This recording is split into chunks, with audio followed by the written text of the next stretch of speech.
Hello everyone, I am your science teacher Monica Hira from Raval Convent School. Today's topic of my explanation is lesson number 5 from the NCERT book, that is periodic classification of elements. And today we are going to start with the ancient approach of various scientists for the classification of elements. 118 elements are known till date and many more may be known in future. It is difficult to study the properties and uses of all the elements individually.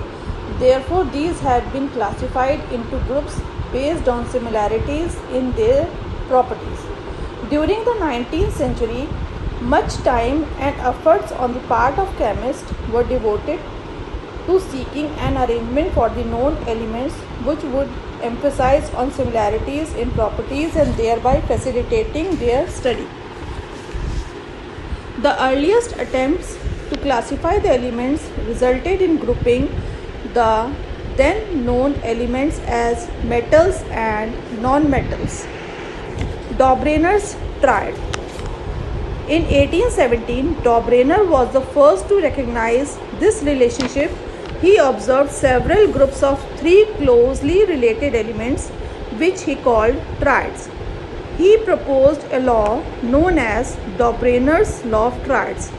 The law states that when an element are arranged in order of increasing atomic masses, groups of 3 elements called triads having similar physical and chemical properties are obtained, the atomic weight of the middle element of the triad being approximately equal to the arithmetic mean of other 2 elements.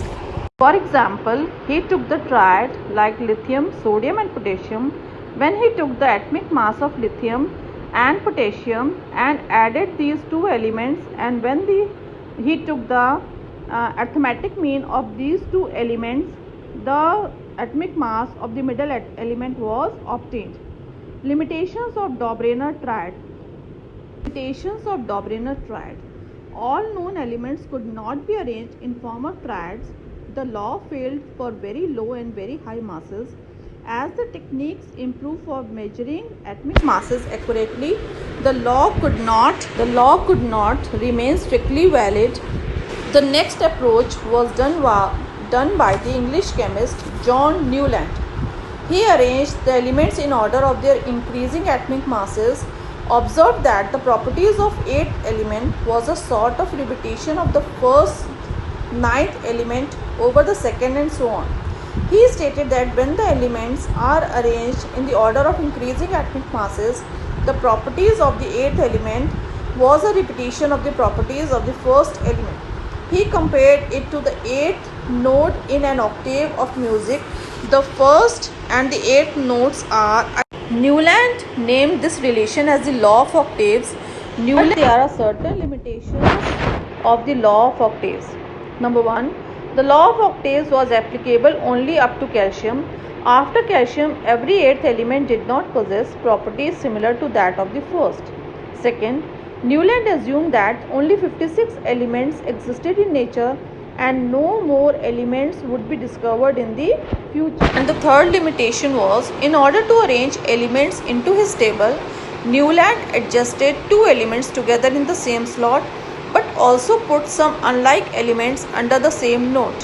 For example, cobalt and nickel are in the same slot and these are placed in the same column of elements like fluorine, chlorine and bromine have very different properties from these elements. Iron, which resembles cobalt and nickel in properties, has been placed far away from these elements. Therefore, this law of octaves worked well with lighter elements only.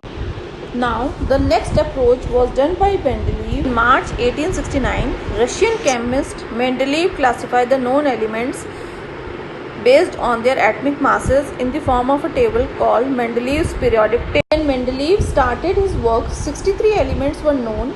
He tried putting the elements in order of their atomic masses. He also examined the relationship between the atomic masses of the elements and their physical and chemical properties. Among chemical properties, Mendeleev concentrated on the compounds formed by elements with oxygen and hydrogen.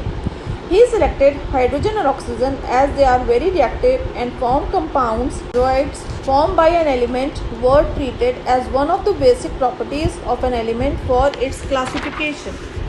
He then took 63 cards and on each card he wrote down the properties of one element. He sorted out the elements with similar properties and pinned the card together on a wall. He observed that the most of the elements got a place in the periodic table and were arranged in order of their increasing atomic masses. It was also observed that there occur a periodic recurrence of elements with similar chemical properties and physical properties. On this basis, Mendeleev formulated a periodic law states that the properties of elements are the periodic function of their atomic masses. Let us elaborate this law.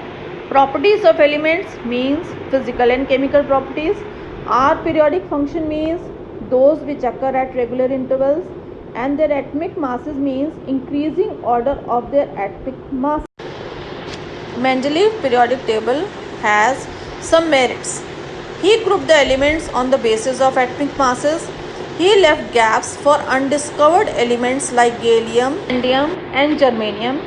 Even he left full group vacant for undiscovered inert gases. He left gaps in his table for unknown elements. He thought that when these elements would be discovered later on, they can be placed in table without disturbing other elements. He could predict proportions of several elements on basis of their position in periodic table like gallium, scandium, etc. He could predict errors in atomic weights of some elements like gold, platinum, etc. There were certain anomalies also. Position of isotopes could not be explained. Wrong order of atomic masses could not be explained. For example, as argon atomic mass 40 come first and potassium with low atomic mass 30 should come later, but potassium should be placed first according to his law.